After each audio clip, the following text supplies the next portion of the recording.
बे समाव नोंथांमोननि गेजेराव आं लानानै फैदों मोनसे राजखान्थिनि खौरां आरो बे राजखान्थिनि खौराङानो जाहैबाय बिटिसि काउन्सिल बिसायख'थिया जोबनानै थांबाय आरो बे बिटिसि काउन्सिल बिसायख'थियाव बिपिएफ इउपिपिएल बिजेपि बे मोनथाम राजखान्थि दोलोआ जुजिलायनाया एबा गोबां जुजिलायनायबो जादोंमोन आरो बे जुजिलायनायनि गेजेरावनो बिपिएफ राजखान्थि हान्जाया बयनिख्रुइबो बांसिन गासै 28 बियाबाव देरहानानै हारसिं सरकार दानो हायो आरो बे समाव इउपिपिएल राजखान्थि दोलोआ फिन आरोबाव सरकार दाफिनगोननि मिजिङाव गोबां बाथ्रा बुंदोंमोन नाथाय इउपिपिएल राजखान्थि दोलोनि बे साननाय एबा जा सरकार फैफिननायनि बाथ्रा बियो फेलें जादों आरो बे इउपिपिएल राजखान्थि दोलोआ जे थांनाय बिटिसि काउन्सिल बिसायख'थियाव मा जाहोनाव सरकाराव फैफिननो हायासै बेखौ लानानै मन्त्रि इउजि ब्रह्म बिथाङा गावनि समाजारि बिजोङाव मोनसे पस्ट होदों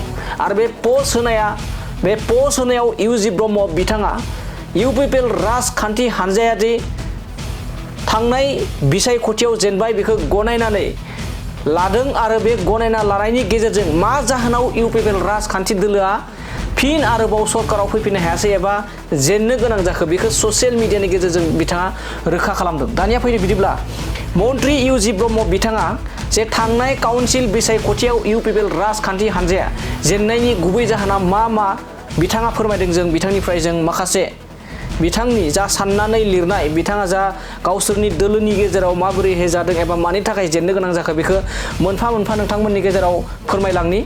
बिथाङा गिबियावनो लिरदों बड'लेण्ड हालामाव समाजनो गोहो होनानै आयेननि खुंथाय लाबोनाय आरो गणतन्त्रखौ गोख्रों खालामनाय, खान्थिजों सोलिग्रा समाज दानाय आरो समाजनि गासिबो थोरफोआव दादागिरि कालचारखौ फोजोबनाय। नाथाय समाजाव आयेननि खुंथायखौबो मोजां मोनै सुबुंनि अनजिमाया गोबां दं। आरो नैथियाव फोरमायदों गोजोन गोरोबथानि गेजेरजों बड'लेण्ड हालामाव हाथियारनि गोहोखौ फोजोबनाय, नाथाय समाजाव हाथियारनि गोहो जोबनायखौबो लुबैयै सुबुंनि अनजिमाया बांद्राय नङामोन। थामथियाव बिथाङा फोरमायदों समाजाव फुजा मेलानि मुङाव जौ जुवा लटारि कालचारा रोदा दा सुथों बेखायनो बैफोरखौ बन्द खालामनाय जादोंमोन। नाथाय समाजावदि बेफोरखौनो मोजां मोनग्राफोरनि अनजिमायाबो गोबां दं।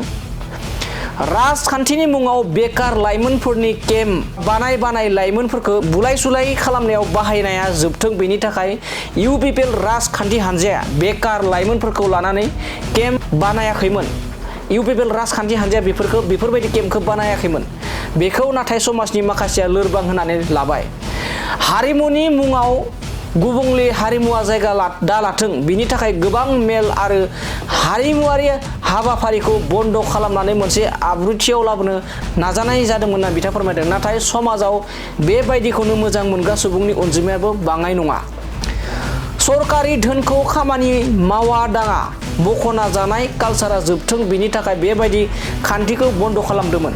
मोनसे खामानिनि थाखाय खेबले स्किम हमनानै रां बखनानै जानायखौ बन्द खालामनाय जादोंमोन। नाथाय समाजाव बेबायदिखौनो मोजां मोनग्रानि अनजिमायाबो गोबांमोन। स्निथियाव बिथाङा थामहिनबा मन्त्रि इउजि ब्रह्म बिथाङा फोरमायदों दि मेरिटनि बिथायाव साख्रि बाख्रि होनाय जाथों बिनि थाखाय खान्थि बायदियै इन्टारभिउ खुंनाय जादोंमोन। नाथाय समाजाव मेरिटजों साख्रि होनाय खान्थिखौनो मोजां मोनफेरैनि अनजिमायाबो गोबांनो।